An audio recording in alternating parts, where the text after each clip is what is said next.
আপনারা পিছনে তো দেখতে পাচ্ছেন ডাকবাংলো, যিনি ভিকটিম, মানে আমরা 3 জন ভিকটিম পেয়েছি।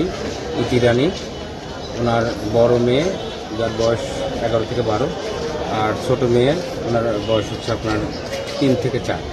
তো বড় মেয়েকে পাওয়া যায় ডাকবাংলোর 3য় তলায় একটি রুমে। বড় মেয়ে মৃতদেহ খাটের উপরে পাওয়া যায়। ওনার মৃতদেহ পাওয়ার পরে জেলা পরিষদের চেয়ারম্যান মহোদয় আমাকে ফোন দেন।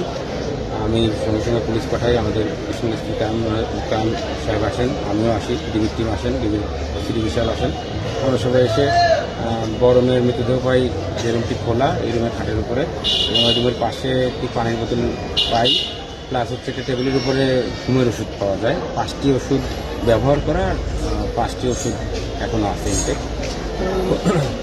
ওইটি পাওয়ার পরে আমরা যে পাশের যে রুমটি, সেই রুম ভিতর থেকে দরজা বন্ধ পাই। দরজা বন্ধ পাওয়ার পরে আমরা ডাকাডাকি করি। এখানে ডাকবাংলোর যারা কর্মকর্তা কর্মচারী আছেন ওনারাও ডাকাডাকি করেন, কারণ ওনারা জানেন যে এখানে ইতি রানী কাজ করতে এসছেন, নিয়মিত কাজ করেন, পরিচ্ছন্নতা কর্মী বলেছি। তো ওনাকে এখানে ঢুকতে দেখেছেন কিন্তু বেরোতে দেখেননি, যার কারণে ওনাদের যে ইতি রানী হয়তো ভিতরে ঘুমিয়ে থাকতে পারেন, পাশের রুমে থাকতে পারেন। ডাকাডাকি করা হয়, উনি ভিতর থেকে কোনো সারাশব্দ না দেওয়ার কারণে দীর্ঘক্ষণ অতিবাহিত হওয়ার পরে আমরা রুমের দরজা বাইরে থেকে ভেঙে ভিতরে প্রবেশ করি। ভিতরে প্রবেশ করার পরে আপনার ওই খাটের উপরে আমরা দেখি যে ইতি রানী এবং তার যে ছোট মেয়ে, এই ছোট মেয়ের মৃতদেহ পড়ে আছে। তো আমরা প্রাথমিকভাবে ধারণা করছি যে এটি একটি সুইসাইডাল ইস্যু হতে পারে, অর্থাৎ আত্মহত্যা জনিত কোনো ঘটনা ঘটতে পারে। তো আমরা ইতিমধ্যে কিছু ডিজিটাল ডিভাইসের তথ্য পেয়েছি, আমরা সিসিটিভি ফুটেজ পেয়েছি। আমরা সেগুলি পর্যবেক্ষণ করে প্রাথমিকভাবে যেটি পেয়েছি যে এই জায়গায় ওই পাশাপাশি যে দুটি রুমে ইতি রানী ওনার ছোটো মেয়েকে কোলে করে প্রবেশ করছেন, বড় মেয়ের হাত ধরে প্রবেশ করছেন, হাঁটাহাঁটি করছেন, এক রুমে ঢুকছেন, এক রুম থেকে বের হচ্ছেন, এবং এখানে পূর্বে এবং পরে আর কারোর কোনো এন্ট্রি আমরা এখন পর্যন্ত পাইনি। বাইরে বহিরাগত কাউকে আমরা দেখিনি, কারোর এন্ট্রি আমরা পাইনি।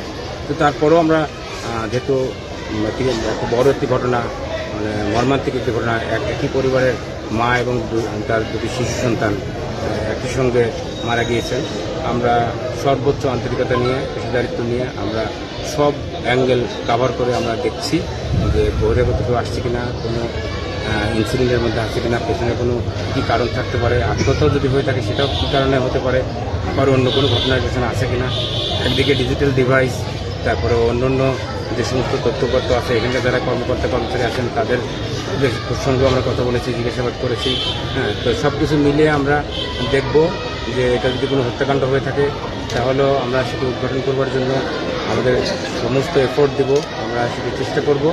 আর যদি এটি শুধুমাত্র আত্মহত্যা হয়ে থাকে সেটিও অত্যন্ত মর্মান্তিক, শুরুতে বলেছি বেদনাদায়ক, সেটিও আমরা তার পিছনে কী কারণ আছে সেটি আমরা উদ্ঘাটন করবার জন্য চেষ্টা করবো। আর প্রাথমিকভাবে ইনকোয়েস্ট করা, অর্থাৎ যেটাকে আমরা বলে সুরক্ষণ করা, পুলিশের যেটি কাজ, অর্থাৎ মানে ডিজিস্টের বা ভিকটিমের বডিতে কোনো চিহ্ন আছে কিনা, কোনো আঘাত চিহ্ন আছে কিনা, অন্য কোনো কিছু পাওয়া যায় কিনা সেটিও আমরা দেখব। পাশাপাশি ওই যেটি বললাম আমরা মেডিসিন পেয়েছি, ঘুমের ট্যাবলেট পেয়েছি, সেটাও টেস্ট করব। আর আপনারা জানেন যে ভিকটিমও নারী, তার 2 জন যে মেয়ে তারাও নারী শিশু। তো আমরা আরও কোনো অ্যাক্সিডেন্ট আছে কিনা বা আরও কোনো কিছু আছে কিনা সেগুলো আমরা পর্যালোচনা করে দেখবো, এবং আমরা ইনকোয়েস্ট করবার পরে, পোস্টমর্টম করবার পরে যখন রিপোর্ট পাবো, পাশাপাশি ইতিমধ্যে আমাদের যে প্রাথমিক তদন্ত এবং ডিজিটাল ডিভাইস যেগুলো আমরা পর্যালোচনা করব, এইগুলো সব একসঙ্গে করে আমরা একটি সিদ্ধান্ত উপনীত হতে পারবো। সিসিটিভি ফুটেজ তো পাওয়া জি, পাওয়া গেছে।